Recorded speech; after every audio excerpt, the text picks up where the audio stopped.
大家好，我们又见面了。商汤科技用数字人让其创始人汤小欧重生，为数字技术赋予了人的温度。人类是否可在未来通过数字技术迎来永生？这似乎已不再遥不可及。无论是人工智能、具身机器人，还是遥想中的数字永生，都要仰赖越来越庞大的算力支持。本集了不起的工厂，我们来到位于上海临港的商汤科技人工智能计算中心，一探巨大算力背后的宏图。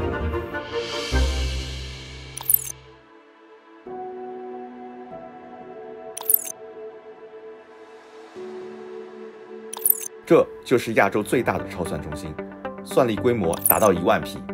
这些算力可支撑超过20多个1000亿超大模型同时训练。这个算力规模目前在全亚洲也是处于领先水平。人工智能计算中心是商汤科技打造的承载新一代 AI 智能算力的基础设施，用于 AI 智算中心平台搭建、平台软件、平台管理系统与大模型应用等多方向研发。以前传统的云计算通过 CPU 服务器来实现，它的稳定计算能力支撑着我们日常大部分的计算需求。这与专门针对人工智能优化的智能算力或针对科学计算优化的超算算力相区别。智能算力它通常是需要一些算法，需要一些计算性能高的设备去支撑的一些场景。这个设备通常是需要通过 GPU 服务器，也就是我们在机房当中的服务器设备来去做一个事情。这个环境好像比我预想中还要吵一点，这是散热的声音吧？对，超算整个的这种功耗的消耗会比常规的我们的通用的计算会高的很多。背面我们打开现在看到的就是我们叫硬件层，硬件层包含了我们的机柜，以及里面放置的所有的高性能的 GPU 服务器。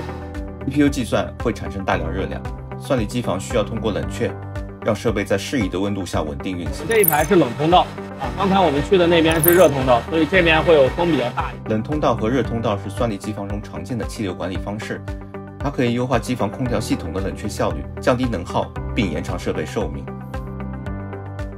那比如说我们一 P 每秒大概能执行是1000万亿次的运算量，相当于多少台普通计算机呢？1000 P 的一个通用的算力的话，可以类比到差不多50万台普通计算机同时使用的一个量。惊人的计算速度正在处理着海量信息，这股强大的科技力犹如一股奔腾不息的数字洪流，驱动着人工智能技术在这股信息浪潮中波浪起伏。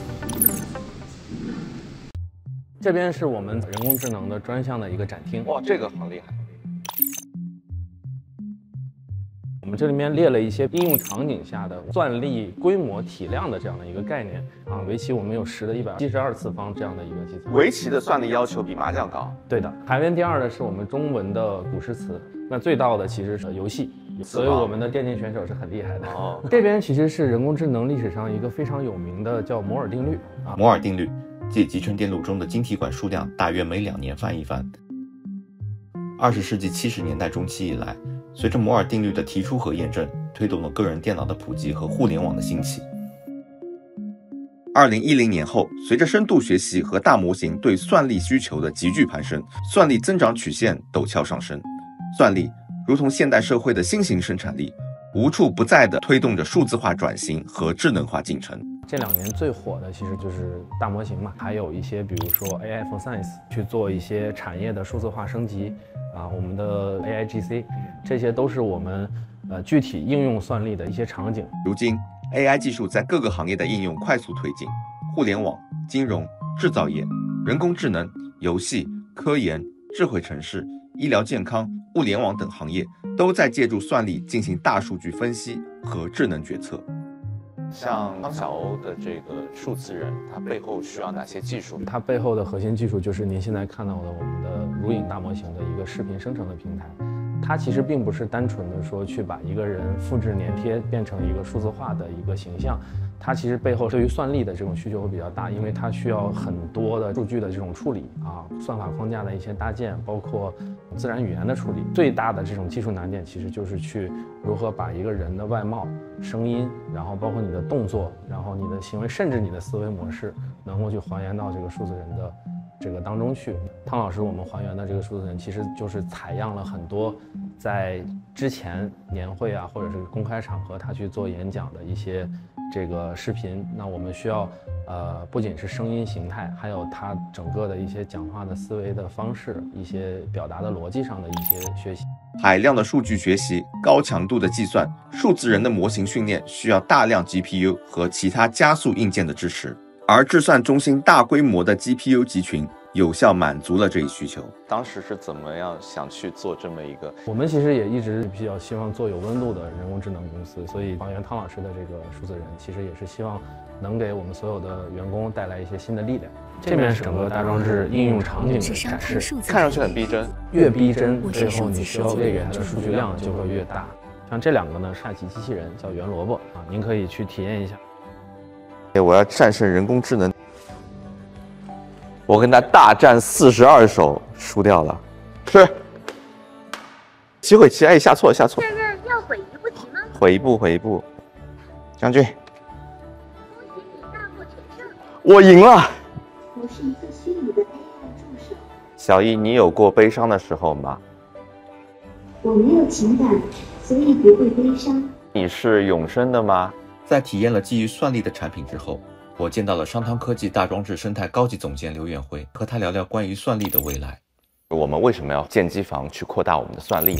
我们在临港建设的 AIDC， 其实不仅仅是一个数据中心，其实更多的是一个 AI 的一个全要素的中心。模型的参数背后是离不开大量的算力的支撑的，所以说这点在临港的 AIDC 需要一个快速有规模化的拓展，那么我们必须有一个这样的基础设施。未来如果我们每个人都需要做一个数字人，或者说我们每个人都想达到意识永生的话，这个机房的数量是不是要占满整个地球的表面碳？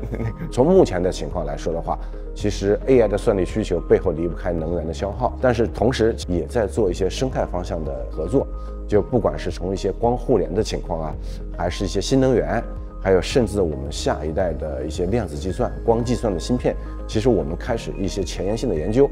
比如说我们接触的类脑啊，那么如果人脑在处理这么大的计算量的时候，其实消耗的量就是几十瓦的功率。模拟到人脑的时候，几千、几万甚至几十万瓦的一个功率的时候，代表着我们技术还是有很大的技术空间。算力的效率的提高的话，很快也会成为一个新的景象。而且在这里头，我认为也是离不开 AI 的。如何利用 AI 再去研究芯片，以后就会是一个相辅相成的一个良性循环的一个过程。坚持原创，让 AI 引领人类进步。这个口号很大，但是细品的话，其实有很多的一个方向。在我们的商业领域上的话，把科研技术的积累去转化成驱动。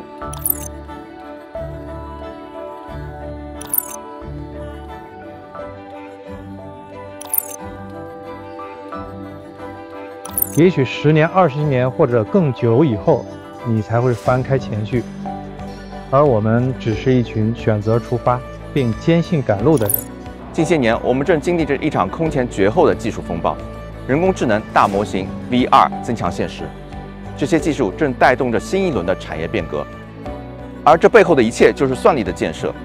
那一座座承载强大算力的机房，正成为人类在大地上刻画的又一个景观。在未来，随着更多庞大算力的加入，我们仍面临技术、能源、隐私、伦理等多重挑战。面对超算这头高能号巨兽，优化算法和模型，利用新兴计算技术，探索可再生能源，让算力发展走向绿色低碳的可持续未来。